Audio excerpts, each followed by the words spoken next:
असम के पहले चरण में चुनाव प्रचार थमा। मतदान के लिए तैयारी में वोटर्स गुवाहाटी। 17 अप्रैल असम में पहले चरण के चुनाव प्रचार में गर्माहट घटी। 5 संसदीय क्षेत्र काजीरंगा, शोणितपुर, जोरहाट, डिब्रूगढ़ और लखीमपुर में 19 अप्रैल को मतदान के लिए तैयारी जारी है।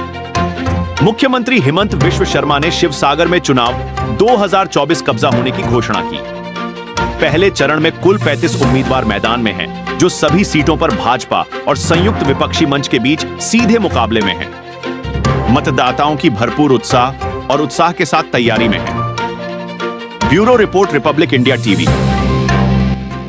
ৰাজ্যবাসীয়ে যি প্ৰাপ্তিৰ আনন্দ লাভ কৰিছিলোঁ, যি সফলতা লাভ কৰিছিলোঁ, সেয়া অসমৰ ইতিহাসে সদায়ে সোণালী আখৰেৰে স্মৰণ কৰিব আৰু মুখ্যমন্ত্ৰী ডাঙৰীয়াক ইতিহাসে নিশ্চয় কৃতজ্ঞতাৰে সোঁৱৰিব, তাত মোৰ কোনো সন্দেহ নাই।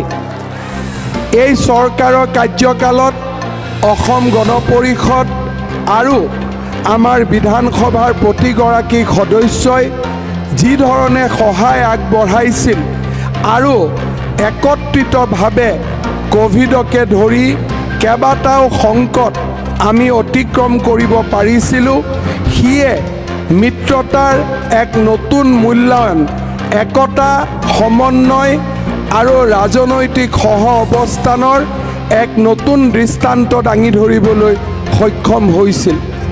আজি মানুহে বিশ্বাস কৰে যে UPPL, AGP আৰু বিজেপিৰ নেতৃত্বত অসমত যি চৰকাৰ গঠন হ'ব, সেই চৰকাৰখনে অসমক ভাৰতৰ 5খন সৰ্বশ্ৰেষ্ঠ ৰাজ্যৰ ভিতৰত এখন হিচাপে নিৰ্মাণ কৰিব।